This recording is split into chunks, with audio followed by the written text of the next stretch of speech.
Hello everybody, welcome to learn it. हम यहाँ fundamental rights पढ़ रहे हैं। Right to equality, right to freedom, right against exploitation, ये हम पढ़ चुके हैं। इन टॉपिक को समझने के लिए आप हमारे पिछले वीडियोस को देख सकते हैं।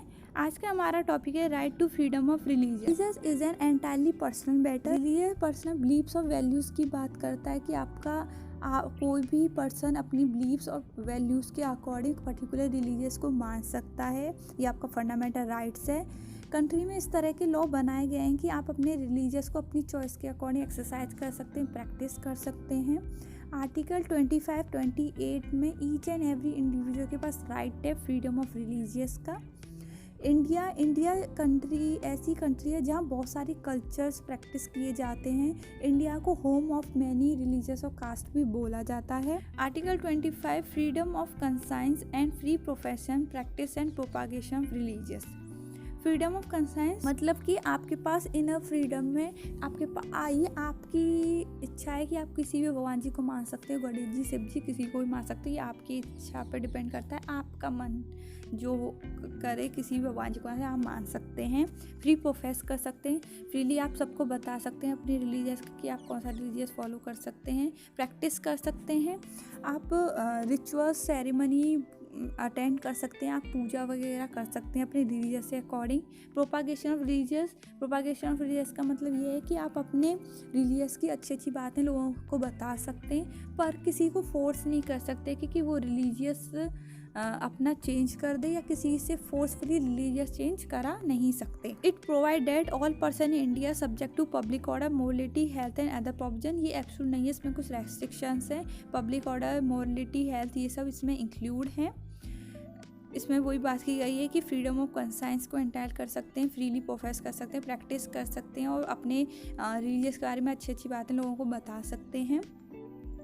कुछ प्रोविजंस बनाए गए थे लॉ में that regulate and restrict financial, economical, political और अदर सेकुलर एक्टिविटी जो भी रिलीजियस प्रैक्टिस में एसोसिएट की गई हैं। सेकुलर एक्टिविटी, सेकुलर को हिंदी में बोलते हैं धर्मनिरपेक्ष। ये हमारे प्रीएम्बल में 42 अमेंडमेंट में ऐड किया गया था।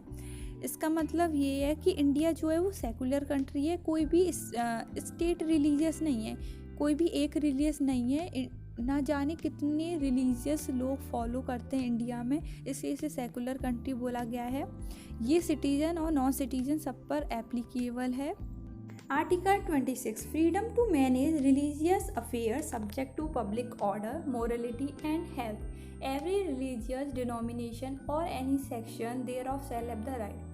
आर्टिकल 26 फ्रीडम प्रोवाइड करता है कि आप अपने रिलीजियस अफेयर्स को मैनेज कर सकते हैं। एवरी रिलीजियस डिनोमिनेशन का मतलब है ग्रुप से है।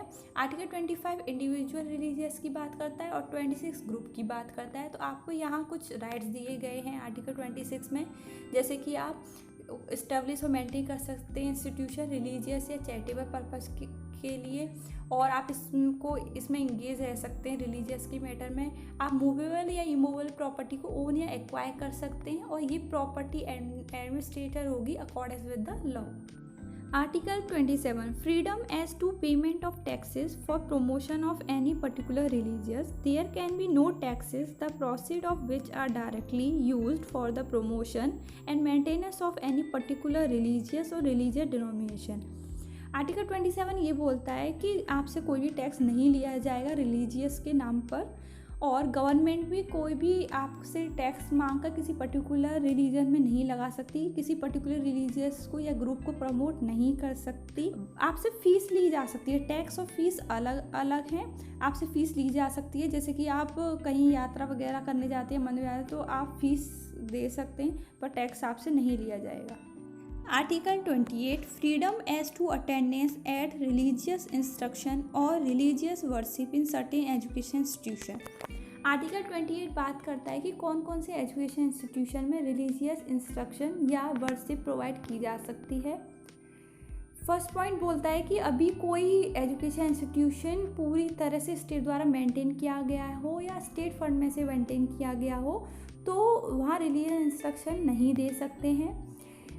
क्लॉज 1 में बोला गया है कि अभी कोई एजुकेशन इंस्टीट्यूशन स्टेट द्वारा एडमिनिस्ट्रेट की गई हो पर इस्टेब्लिश हो ट्रस्ट द्वारा की गई हो, तो वहाँ रिलीजियस इंस्ट्रक्शन दे सकते हैं, अभी रिक्वायर है तो वहाँ दे सकते हैं।